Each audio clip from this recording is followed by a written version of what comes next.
It's Robin Sharma, author of The Leader Who Had No Title, founder of the Titan Academy, and welcome to this mastery session. This mastery session is called The Real Reasons Good People Fail. Now, I believe every single one of us has genius within us. I believe every single one of us has this brilliance longing to see the light of the day. I believe every single person on the planet has a mighty mission and is available for a magnificent obsession in their own original way. And there's a lot of science actually confirming, if you look at the work of someone like an Anders Ericsson, the preeminent researcher in the field of exceptional performance, these researchers are realizing that every single one of us has the opportunity and even the responsibility to grow into a skill that we can be best in the world at. You see, genius, you've heard me say this before if you've been following these mastery sessions, but genius is so much less about your genetics, and genius is so much more about your daily habits. The eminent American psychologist James Flynn uses a term called capitalization. And what he has found is that the best footballers, the best boxers, the best hip-hop artists, the best painters, the best entrepreneurs are not the most gifted people in the room. They just exploit whatever talent they have more than their peers in their industry. And that's capitalization. So what I'm trying to suggest to you is you do have the opportunity to be BIW, best in the world at your craft. The question is, are you structuring your life? Are you installing the right mindsets, heart sets, structures, and daily habits to bring on your A game for the benefit of your life and for the benefit of the world? So what I wanted to do in this mastery session is walk you through 5 of the primary reasons good people who have amazing talents, who could really own their crafts and lift the world, don't do it. And the first thing is, their fears are larger than their faith. So one of my brain tattoos that I've become very well known for is, no one will believe in you until you believe in you. And so good people often become seduced by the chatter of their loudest fears. And what I mean by that is we come up with a great idea. Let's say it's to start a project that will allow you to lead your field. Let's say it's an idea for a new product that will allow you to grow a new company. Let's say you come up with an idea for a new painting if you are an artist. Let's say it's an idea that will allow you to take your fitness and your wellness and your longevity to a whole new level of wow. And pretty shortly after you come up with the idea, your ego starts screaming. Because we are good in our comfort zones, but the moment we start to go blue ocean around our next level of mastery, our fears come up because we're going out into the unknown. It's human. You know, if you were to look at the psychobiology of it and you were to study the pure biology of it, there's a term called homeostasis. Human beings are hardwired for a steady state.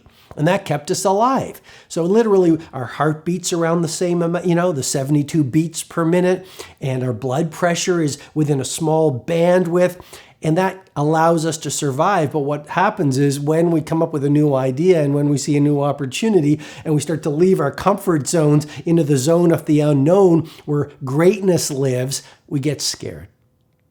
And the true heroes and the true titans and the true masters, those people are not fearless. Those are people who have just practiced walking into their fear and living on the razor's edge consistently to the point where they're comfortable amid their discomfort. And that's the great opportunity for you, not to avoid fear, but to be comfortable in the unknown, to be comfortable when you're terrified. And that really is what the great artists, the great entrepreneurs, the great titans, and the great masters are very good on doing. So the first reason good people lose is their faith is not as strong as their fear. Or to put it a bit more elegantly, their fears are larger than their faith. And so to be tactical for you, how do you build more faith? Well, you do what you're frightened to do. And it's a practice. A great athlete practices every morning. And a great producer practices walking into their fears every single day. And what I'm encouraging you to do is every single day do one thing that causes your palms to sweat. Every single day start training your brain to hunt for opportunities to step into that unknown where possibility lives. And if you keep on doing it, you're literally going to build some new neurological hardwiring, a new pathway in your brain where it becomes easier. Because as you know so well, all change is hard at first and it's messy in the middle and it's beautiful at the end. And as you know so well, if you've been with me on this leadership ride in past episodes, or if you've read my books like The Monk Who Sold His Ferrari, or The Leader Who Had No Title, or The Greatness Guide, if you've been with me on this ride, you truly know that everything you now find easy, you once found hard. Okay, so get good at walking into the unknown. The second reason good people fail is this. They blame their outer conditions versus seeing it as an opportunity to grow themselves. Look, every great hero was broken. Now, if you were to look at Nelson Mandela, he suffered more than most people. If you were to look at Mother Teresa, she went through incredible adversity over the course of her journey. If you were to study Mahatma Gandhi, Nelson Mandela, Rosa Parks, Shakespeare and Tolstoy. If you look at any great artist, a Picasso, a Jean-Michel Basquiat, if you look at the great world builders, they all suffered. Let me put it to you this way with great love and respect. They all outsuffered the majority. And what I'm suggesting to you is pain can be transformed into power with the intention to transform pain into power. You see, what most people do is, this is why most good people lose. They stumble and they fall and they become heartbroken or disappointed by life's challenges that happens to every single one of us.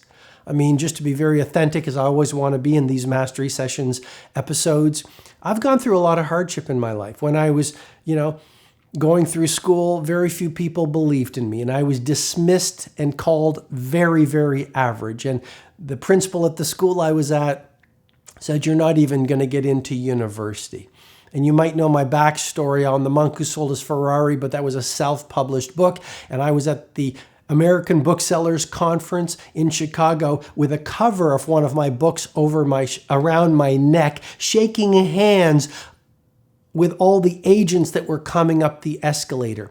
And when I was a self-published author, I used to go into bookstores and say, "Would you take 3 copies of my book? I'll sign them. Could you put it on the shelf?" And I was treated rudely and I was laughed at.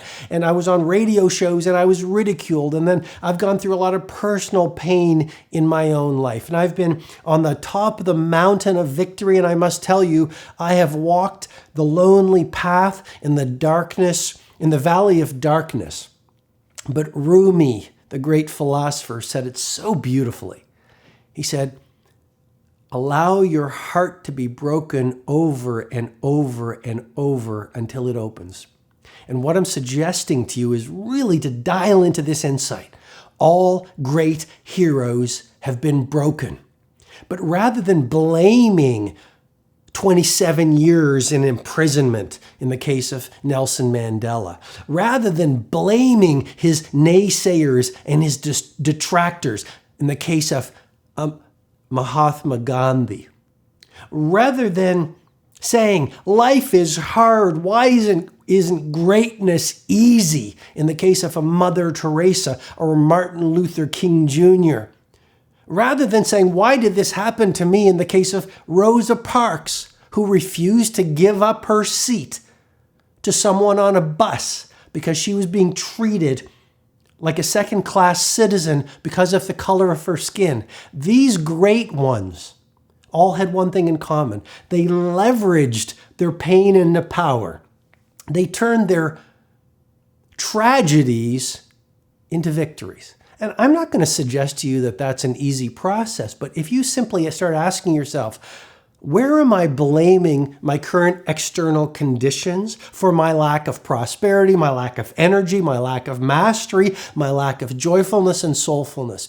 You actually start assuming something that's very powerful, and I've written about it in my books, and it's called APR, Absolute Personal Responsibility. And The day I grew up was the day I looked into the mirror and said, you know what? I'm responsible for my life, and I took absolute personal responsibility. It wasn't because of the energy vampires, and it wasn't because of the external conditions, and it wasn't because of my past. It was because of me. And start saying to yourself, how can I turn my stumbling blocks into stepping stones? How can I turn my hard times into monuments of strength of character and the great virtues? And so point number 2 is simply this. Ordinary people stay stuck because they blame external conditions versus seeing everything that's happened to them as an opportunity for growth. And you see, the 95%, here's the game they play. It's all external. But the top 5% play the game of legends, which is this. The whole purpose of life is to grow, to evolve, to strengthen your character, to introduce yourself to the heroic virtues of bravery and authenticity and humility and honesty and dignity and service to the rest of the world. And you might say, well, Robin, I am a janitor. I am a pizza maker. I am a coder. I am a student. I am a young entrepreneur. I am an old teacher. This doesn't apply to me. Yes, it does. You are on the planet for some mighty mission, for some heroic purpose.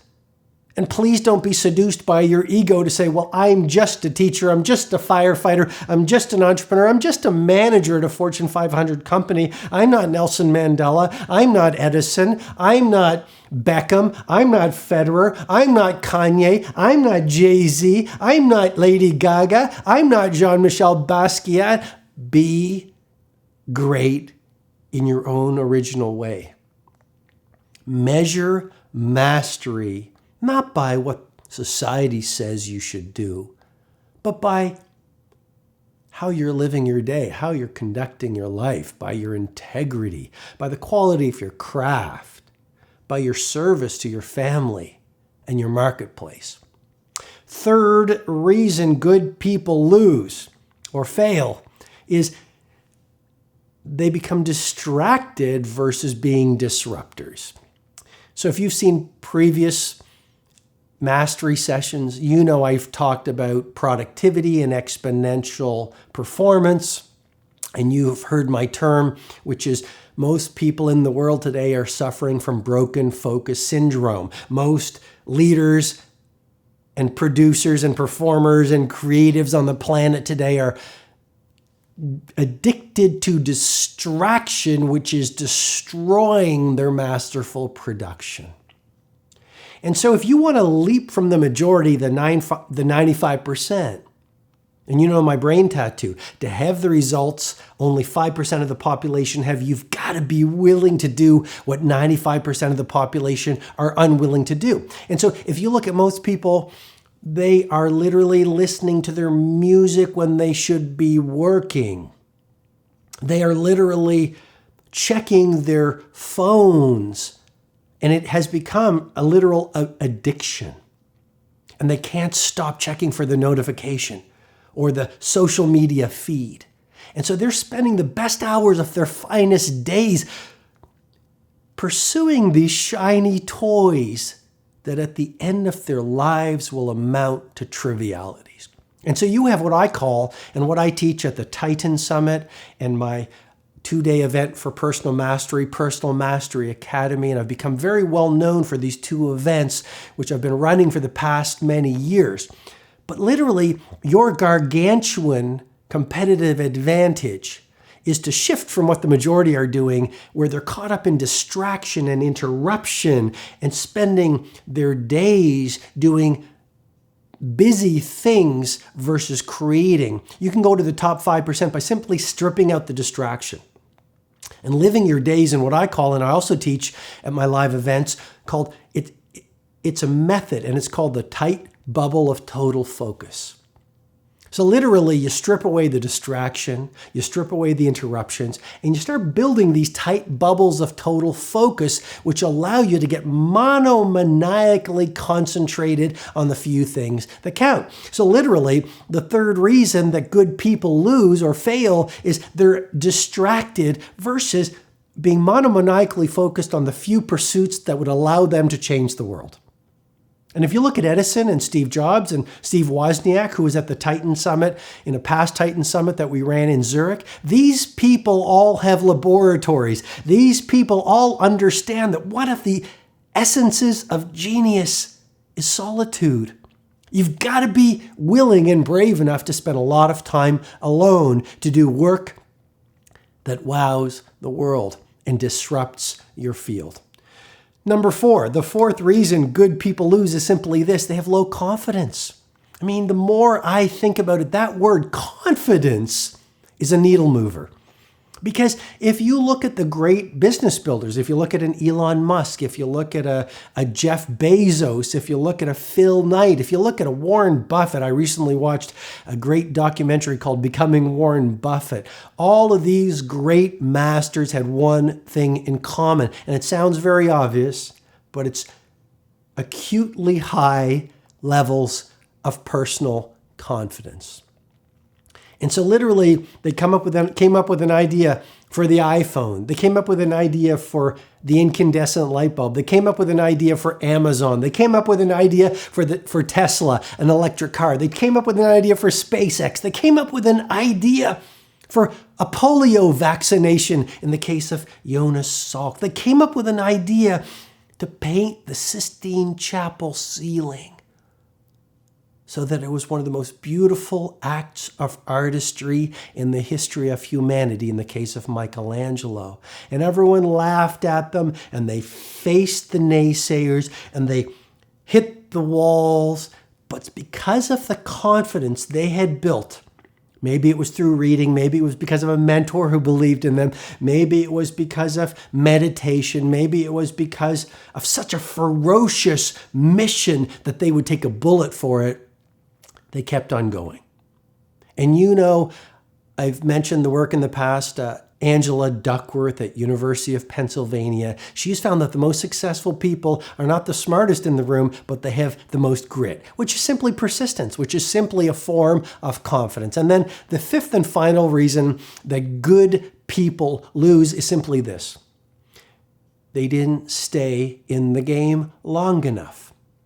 You know, Martin Luther King Jr. said it so well. He said, until you have found something you're willing to die for, you're not fit to live. And one of the key things you want to do is simply remember this: few things are as powerful for you to win in your own unique way as staying in the game, staying with your purpose, staying with your goal longer than the world thinks it's sane for you to keep on pursuing your dream, your obsession. Maybe it's to be the best athlete in your field. Maybe it's to be the best manager in your marketplace. Maybe it's to be the best mother or father in your community. Maybe it's to be the best student at your university. I don't know what that fire within your heart is, but I am here to tell you with great love and respect, that fire is a message. That fire is your instinct. That fire is your cellular DNA telling you you have an opportunity and a responsibility to get it done. And if you don't do it, the world will be less of a place because you did not have the bravery, grit, relentlessness, confidence, and self-faith to get that done. And this is where heroes are made. So I hope this mastery session has been helpful to you. My primary intention is to be of service to you, to be an instrument of helpfulness to your greatness, your genius, your mastery, your leadership, your performance. And so I hope I've done my job well. If you think this mastery session has been valuable to you, here's what I'd love your help on. Share it with 3 people over the next hour so we get the message out there. Number 2, a lot of people are asking me, Robin, you talk about Personal Mastery Academy and we've heard so much about the Titan Summit, your 2 live events, but we don't know how to get in. Pretty simple. If you're interested, just go over to robinsharma.com and you'll be able to find all the details. And then the final thing is, you've probably heard about my program. It's called Robin Sharma Nation. It's where I get to coach you every single month. So if you've liked this episode and you want to go 100 times deeper, and you want me to coach you every single month, I'd love to help you do that. I'd love to work with you every single month. So we literally install these mindsets and heart sets and daily habits of the world's best performers. If that's of interest to you, you can go to robinsharma.com or you can go over to robinsharmanation.com, and I'd love to be of service to you. Okay, so I'll see you in the next mastery session. For now, just remember, all green lights. This is your time. Now is your moment, and you can get this done. I love you a lot, and I'll see you in the next mastery session. Bye-bye. Hi, this is Robin Sharma. I hope you received great value from this mastery session. If you'd like to receive potent training videos, blog posts, learning tools, and information on my 2 live events, Personal Mastery Academy and my flagship 4-day experience, the Titan Summit, go ahead and visit robinsharma.com.